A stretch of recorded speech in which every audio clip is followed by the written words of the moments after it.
So this afternoon, what we're going to do is demonstrate how to set up a home micro drip irrigation system. So I have here the components of my timer. I have my backflow preventer. I have my timer with the batteries already in it. And I have my pressure regulator, 50 psi. And here I have my wrench for tightening things. I have my tubing already assembled with my half-inch tubing with a female connector here to attach to my unit, and then I have my micro sprayer lines which we'll put into place. So today I'm setting up a little simple system for my 3 containers, and we'll show you how you can do this in about 5 minutes or less. So first off, at your faucet you want to attach your backflow preventer.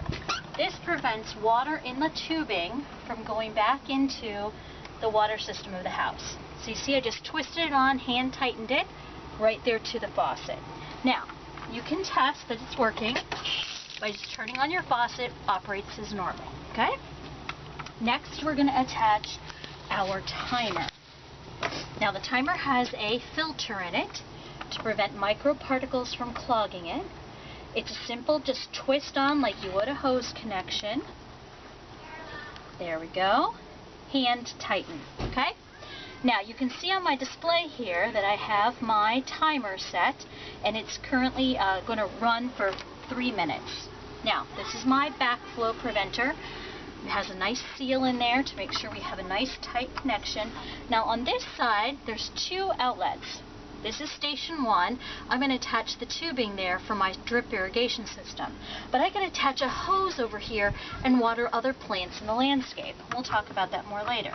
So right now I'm putting my pressure regulator on the station 1 that's going to run the half-inch micro tubing. Now, it's hand tightened. This system now would run straight. And I'm going to demonstrate that to you by turning on the water. Now it's running because I have it on the on position right now, okay? So now we saw that it was running, not really any leaks or anything. Now I can hook up the connector for my hose. Again, it's just a simple tubing, twist, and tighten. Okay? Now, when I turn on my water, watch what happens here at the end of the hose. Water goes through the half-inch tubing and goes out the end. Now right now I'm just using it like a hose. The instant I clamp off this hose by bending it and inserting it into the figure-8 tubing and tightening that up, now I've created a closed system, and now when I turn the water on, the water is going to come out the micro sprayers. Look at that. Voila!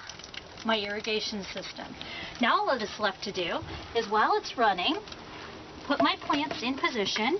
I'm going to pull my plants over, and all you do is stick the spike into the plant, and notice that I've adjusted. You can have less drip, you can have more. I'm going to dial that 1 to 10 gallon emitter till the water comes out in a full circle and waters the roots of the plant. All you do then, next plant into position, insert the spike.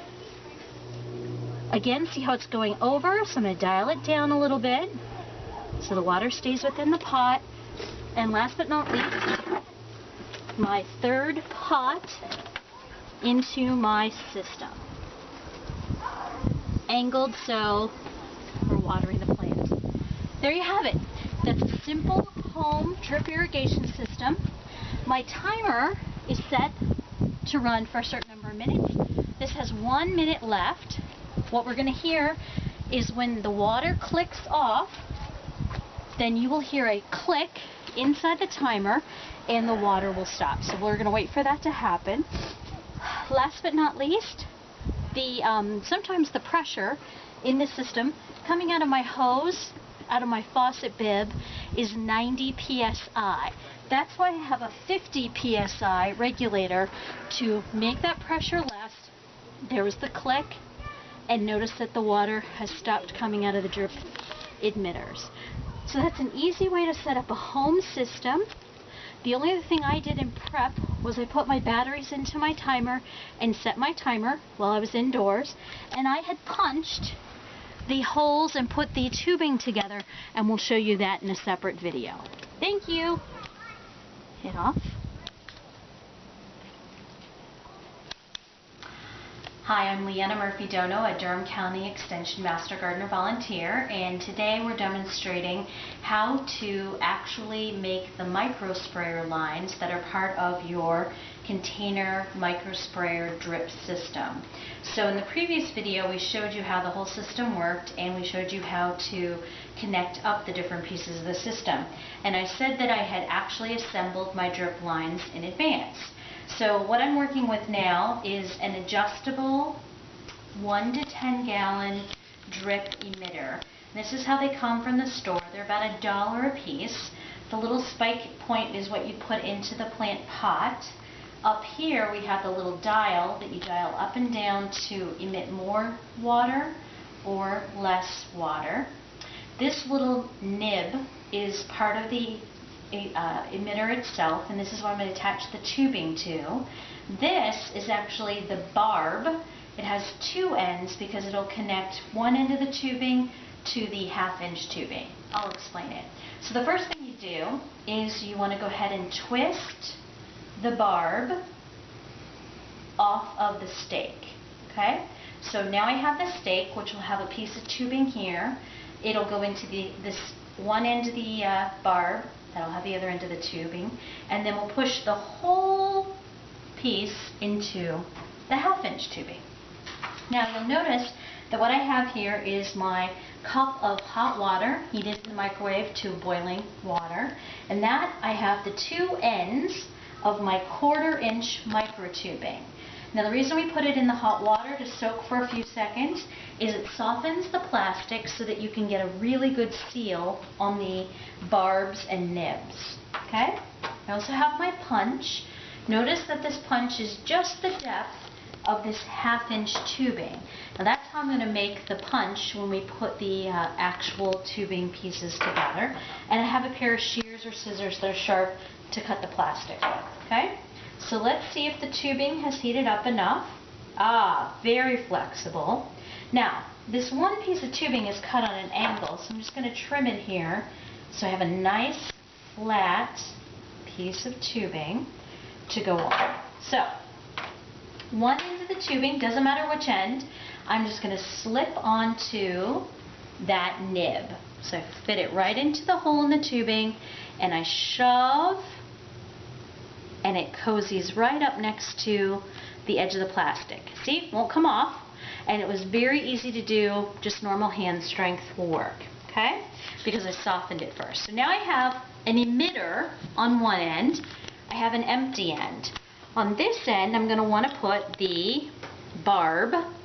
Now, notice that there's a chisel point and a flat point. The flat point goes into the other end of the tubing. Same process, insert and press.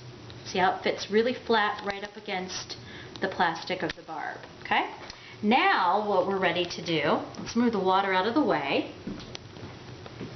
Now I'm ready to punch my hole in my tubing. And you'll see I have a few drip lines already. Notice that those drip lines are actually on the side of the tubing, so that these will spin easily, and that way dirt won't be likely to get in between the fittings and clog the tube. If you punch them on top, dirt will fall right in from the pots, and so it's better to punch on the side. So I'm going to turn my tubing upright. I'm going to take my punch. Now you usually don't punch more than 6 inches close to one another. So this is the end of my tubing. I'm going to put one right about here. So by holding the tubing still, pressing into the tubing,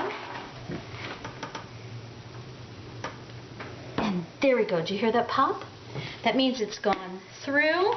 You'll see the hole it made in the tubing, and You'll see there's no mark on the other side. It's the perfect depth. Some people will say, well, just use an ice pick or a knife. Well, the problem with those is they could go right through and bust the other side of the tubing. Now I'm ready to attach my dripper. So I've got that chisel point, okay? The chisel point, I'm going to press. Do you hear that pop? That is the emitter tubing attached. So in about 1 minute, I was able to construct the micro sprayer line, attach it to the 1/2-inch line, and now I have a drip hose line with 4 emitter tubes. It's that simple. See our other video on how to assemble the entire system, and good luck with your project.